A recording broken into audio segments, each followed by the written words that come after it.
Hello friends, today we studied about Introduction to Web Techniques.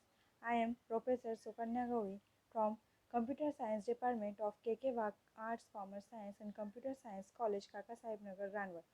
Today we studied about what is HTTP.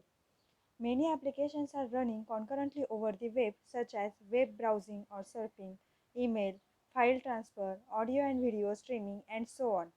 In order to make place proper communication between the client and the server, these applications must agree on a specific application level protocol such as HTTP, FTP, SMTP, POP and etc. The World Wide Web is a distributed client-server architecture in which a client using a browser can access a service using a server. The server contains web pages which are accessed by different clients. However, the service provided by the server is distributed over many locations called sites. Web technology provides a platform for effective communication among different users and devices on a computer network. A website is a collection of web pages. Now we see what is HTTP. The Hypertext Transfer Protocol is designed to enable communications between clients and servers. When a client and a server wants to communicate with each other, they use a language of communication that is HTTP. That is HTTP. HTTP is the most popular application layer protocol used in the Internet. HTTP stands for Hypertext Transfer Protocol. A protocol is a set of rules that govern the way two or more computers communicate with one another. HTTP is the foundation of the modern web. HTTP is the heart of the web. HTTP is a stateless protocol, that is, HTTP supports only one request per connection. This means that with HTTP, the client connects to the server to send one request and then disconnects. This mechanism allows more users to connect to a given server over a period of time. Client communicate by sending messages with server. The client sends a request message to the server. The server in turn returns a response message. Now we see two methods that is used in a HTTP request. First is a get method and second is post. Get requests data from a specified resource and post method is submits data to a process to a specified resource. The get method, the data is sent as URL parameters that are usually strings of name and value pairs separated by ampersand. And the post method, the data is sent to the server as a package in a separate communication with the processing script. Data sent through post method will not be visible in the URL. Now we see what is web server and web browser. The web is a collection of files known as web pages. Web pages may contain hyperlinks which point to other web pages. These web pages reside on a computer known as web server. A web server interacts with the client through the web browser and processes requests sent by the client. The primary function of web server is to store, process, and deliver web pages to clients. The communication between client and server take place using the Hypertext Transfer Protocol. Pages delivered are most frequently HTML documents, which may include images, style sheets, and scripts in addition to text content. The user requests a web page, the web server finds the web page file in a local directory and sends it back to the user. When graphic files are requested, the same thing happens. The web server finds the requested graphic files and sends them back to the user. Popular web servers are Apache Web Server, Internet Information Server from Microsoft, LightPD, Jigsaw Server, Sun Java System Web Server from Sun Microsystem, Netscape's iPlanet, Bee's WebLogic, and IBM's WebSphere, and so on. Now we see what is web browser.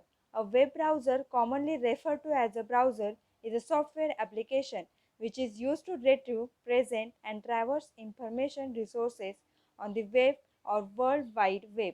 A browser is a user agent for the web.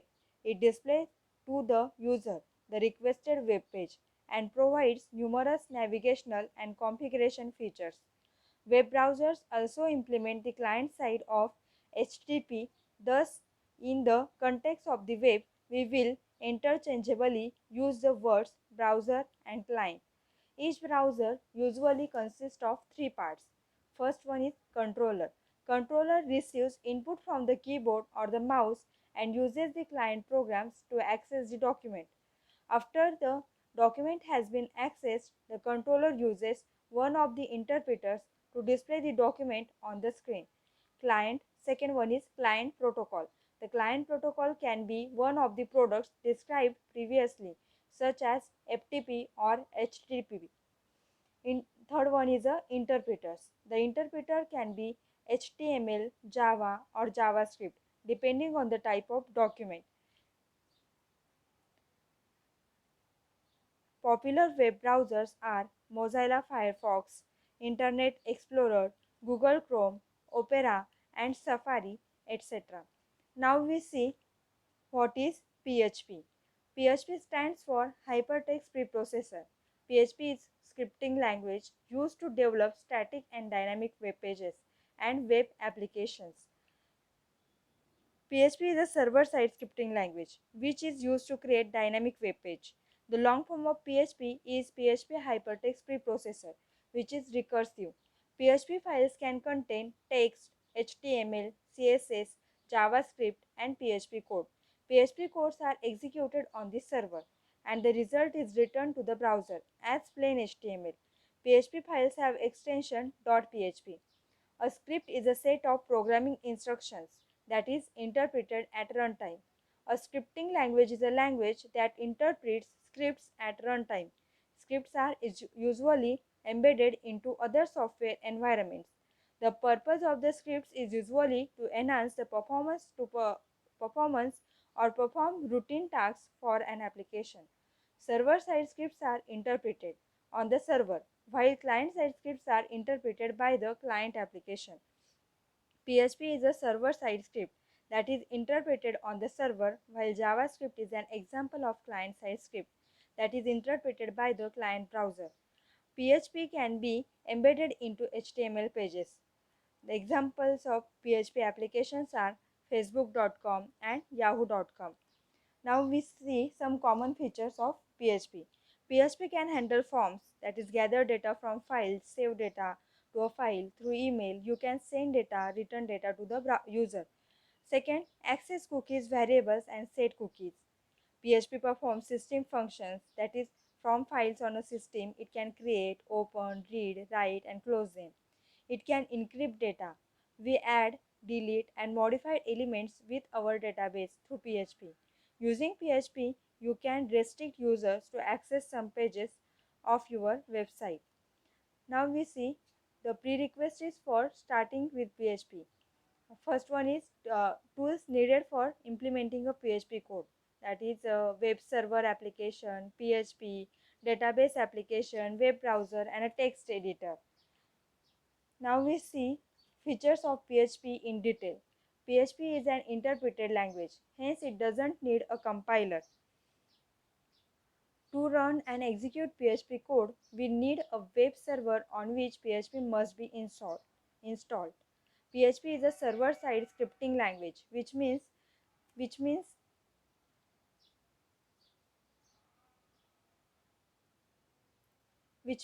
that PHP is executed on the server and the result is sent to the browser in plain HTML. PHP is open source and free. PHP has a very simple and easy to understand syntax. PHP is open source and free, hence you can freely download, install and start developing using it. PHP is a cross-platform, hence you can easily develop and move or deploy your PHP code to almost all the major operating systems like Windows, Linux, Mac OS, etc. Popular content management systems like Joomla, Drupal, etc. are developed in PHP. And if you want to start your own website, you can easily do that with PHP. With PHP, you can create static and dynamic web pages, perform file handling operations, send emails, access and modify browser cookies, and almost everything else that you might want to implement in your web project. PHP is a fast as compared to other scripting language like JSP and ASP. PHP has built-in support built support inbuilt support for MySQL, which is one of the most widely used database management system.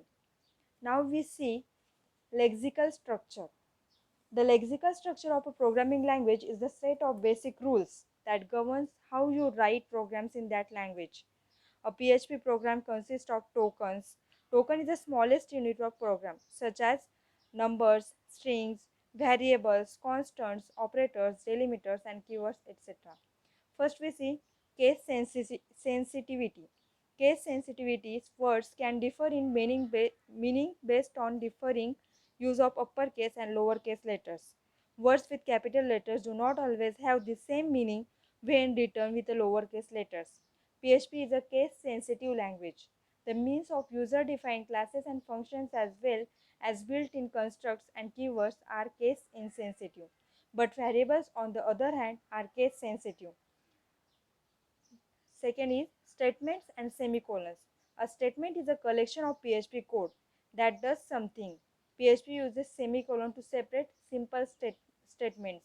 A compound statement uses curly braces to mark start and end of the statements, and in this case semicolon is not required after closing brace. White space and line breaks. White space in PHP is used to separate tokens in PHP source file. It is used to improve readability of the source code. Then comments. Comments give information to people who read your code, but they are not interpreted by PHP engine. When PHP encounters two slash characters within the code, everything from the slashes to the end of the line or the end of the section of code, whatever comes first is considered as a comment. PHP supports block comments, whose syntax comes from the C programming language. When PHP encounters a slash followed by an asterisk, everything after that until it encounters an asterisk followed by a slash is considered as a comments. Literals. A literal is a data value that appears directly in a program. Next one is identifiers. An identifier is user-defined element in a program like name of variable, functions, constants, and classes. Now, variable names. Variables in PHP starts with a dollar sign. The variable name is case sensitive. Function names. Function names are not case sensitive, and so following function names refer to the same function. Class names. Class names follows the standard rules for PHP identifiers and are not case sensitive. Constants. A constant is a name or an identifier for a simple value. A constant value cannot change during the execution of the script. A constant is case sensitive by default. By convention, constant identifiers are always uppercase. Now we see keywords. Words reserved by the language for its core functionality are called as keyword or reserved words. In PHP, keywords are case insensitive. Some examples are break, case, catch, class, do, for. These are the built-in keywords. Now we see language basics. The main purpose of PHP language is to develop web applications. A web application is a request response mechanism. Now first we see how to write a PHP code. PHP code in a page is always written inside the PHP tags. We see how to write a PHP code. Okay, then second, building blocks of PHP. First is data types. A data type is defined as a set of values and the allowable operations on those values. The data type determines the operations that you can perform on it. PHP supports 8 primitive data types, such as 4 scalar types, integer, float, string, and boolean, 2 compound types, array and object, and 2 special types, resource and null. Integers. The integer data type is used to specify a numeric value without a fractional component. Floating point numbers. Floating point numbers are real numbers. representing numeric values with the decimal digits. And strings. A string is a sequence of characters, where a character is the sum as a byte. PHP only supports the 256 character sets. Next is a Boolean.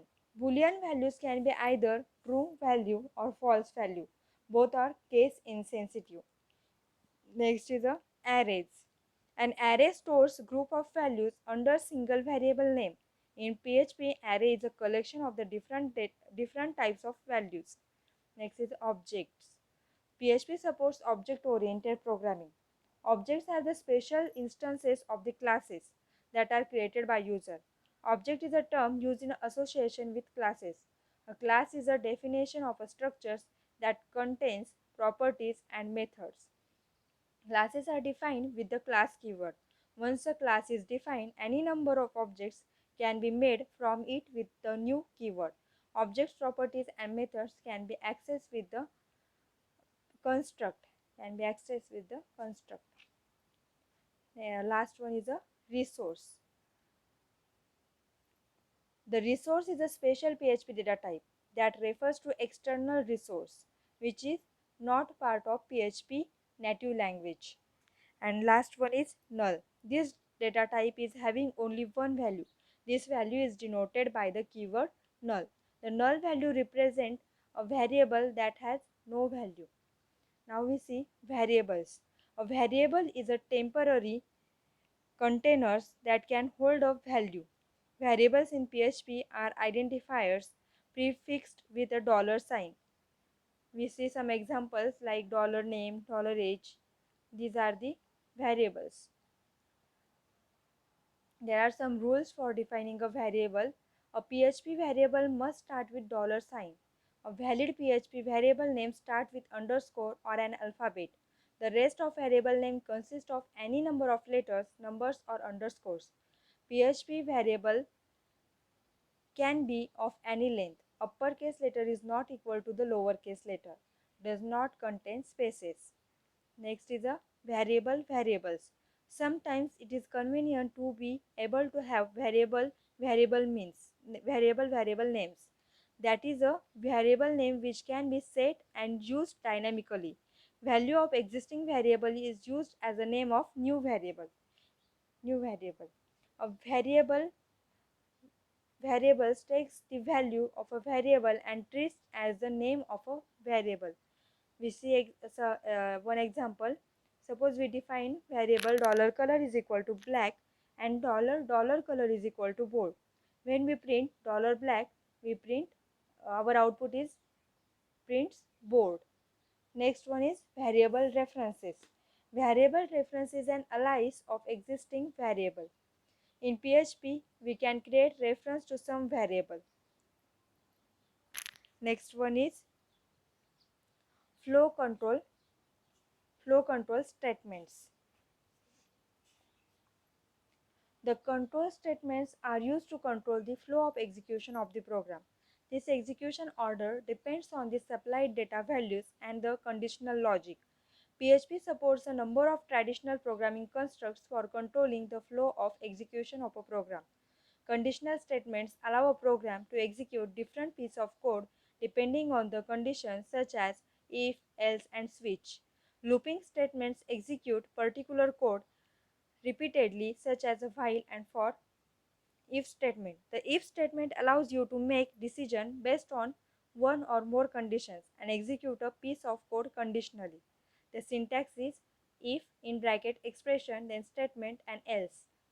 Example is if $valid user it prints welcome else it prints error. Second one is switch.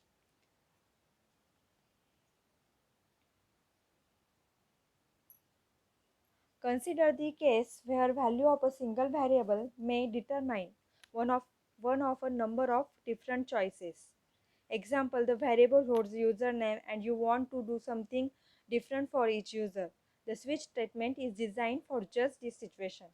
Switch statement is used to compare the value with multiple cases or values. All statements in a matching case are executed up to the first break keyword. If none match and default, is given. All statements following the default keyword are executed up to the first break keyword. This is the syntax for a switch. Now we see while loop. The while loop is the simplest loop statement in PHP. While loop will execute block of code until certain condition is met. We see the syntax and example of while loop. Syntax is while in bracket expression and in curly braces body of the loop. Then statement is executed. Now we see one example. While $I is less than or equal to 5, then it echo $I. Next loop is a do while loop. A do while loop looks same as while except that the expression is evaluated at the end of the iteration. PHP also supports a do while loop which takes the following syntax. Suppose do body of the loop and then while expression and then statement is executed. Here is an example of do while loop. Now we see for loop. The for loop is the same as while loop, but it is a shorter and easier to use. Syntax is first parameter is init counter, test counter, and increment counter, and then code to be executed for each iteration. This is the for loop. At the beginning, the counter initialization occurs only once. Each time through the loop, the expression condition is tested. If it is true, the body of the loop is executed. If it is false, the loop ends. The expression increment or decrement is evaluated after the loop body runs. Thank you.